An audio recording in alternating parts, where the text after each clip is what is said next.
Yo, this is the Scarcity Studios YouTube channel. Please don't forget to like, comment, share and subscribe. And our sponsors are Alpha Claims and Hire Birmingham, the leading and best accident management company. Get a replacement car anywhere in 1 hour. The Solo45 case. This case has been ongoing for quite a long time. The jury was actually repicked about a year ago and it was delayed for a year. This trial should have took place last year, I believe. Solo45 is from Tottenham, the Broadwater Farm estate, but he's also lived in Bristol for quite a long time as well. He's got a flat there. He has done songs with Wiley, Stormzy, Lethal Bizzle, every single pioneer of grime he has worked with. He has had successful hits with songs like Feed 'Em to the Lions that went through the clubs and still gets played in clubs today. And as a member of one of the most successful grime collectives, Boy Better Know, BBK, featuring members like Skepta, JME, Jammer, Frisco, he was looked at very highly by a lot of his fans. His real name is Andy Anokye. And yesterday, he was found guilty of 30 charges, with 23 of them being rape. The 33-year-old artist was part of the collective. He admitted in court he liked to terrorise women, but insisted they always consented to a game that he called the rape game. Andy, aka Solo, was found guilty at Bristol Crown Court of 30 charges relating over a 2-year period. He was unanimously convicted of 21 rapes, 5 counts of false imprisonment, 2 counts of assault by penetration, and 2 counts of assault occasioning actual bodily harm. The Judge William Hart adjourned sentencing for a date to be fixed and ordered a psychiatric report to be done on the defendant. The prosecution told Bristol Crown Court in his closing speech that Solo45 was a narcissist and a violent bully. None of the women you have heard from said they consented to what they say is the rape game. Quinlan, the prosecution, said they marked a boundary and he trashed it because he doesn't recognise boundaries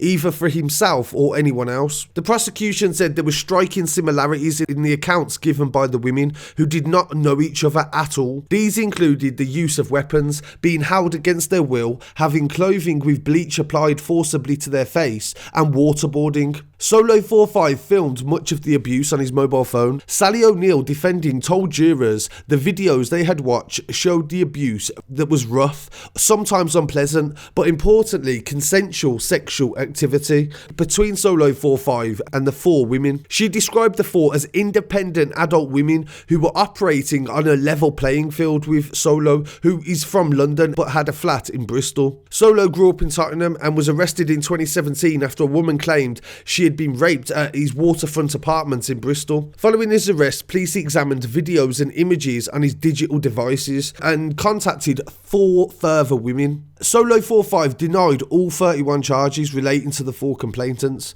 and told the jury he would not have risked his career by raping women. The jury of 7 men and 5 women went out to consider their verdict on Monday morning. Speaking after the case, the DCI said, "I hope the verdict today gives solace to some of the victims in this case." It has been 3 years this investigation has gone on for, and as it is a lot with sexual crime cases, they are long processes and very little convictions as well.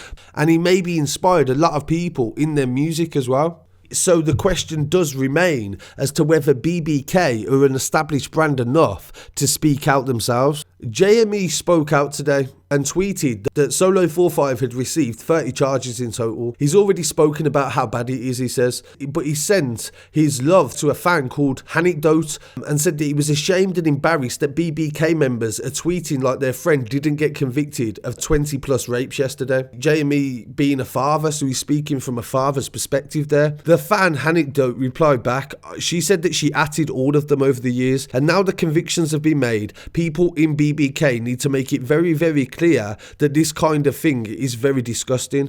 He has dragged the name of BBK through the mud, she says, and women are gutted that other artists are being quiet. JME responded back and said that I agree that people that talk a lot online should continue their talk regardless if the subject matter is Grime is dead or as extreme as rape, but people expecting every MC or crew member to speak up when they don't speak normally on anything are just looking for retweets. So I'm not sure what the comparison to Grime is dead and rape is, but at the same time, if you've made your career from speaking online, be that from rapping, MCing, podcasting, or being a personality, then you kind of, I feel maybe you should owe at least a sentence just to say something like what he just did.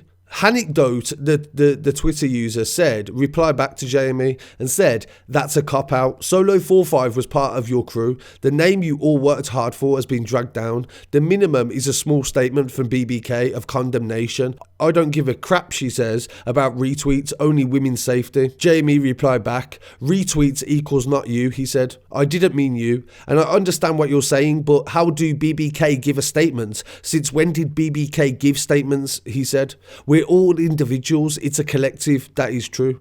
I can't give a statement for Friss or Jammer." Somebody replied back to Anecdote and they criticised her, and JME stuck up for her by saying, "Don't attack her, she wants it spoken about, not apologised for, just recognised and condemned, understandably. But yes, I'm not saying not everyone will, but not everyone is online chatting." And that was what JME had to say upon discovering this news today. And we are living in very difficult times because we're becoming a more liberal society with different books and culture changing, with such things as 50 Shades of Grey, where people are becoming more open in their sexuality and talking about it. But then there is still a very fine line between kinky sex, bondage, etc., and also a sexual assault. Men need to talk about this as much as possible as well, to educate each other on all the different types of situations they could potentially find themselves in, because at the end of the day, now his whole life is done, his career is done,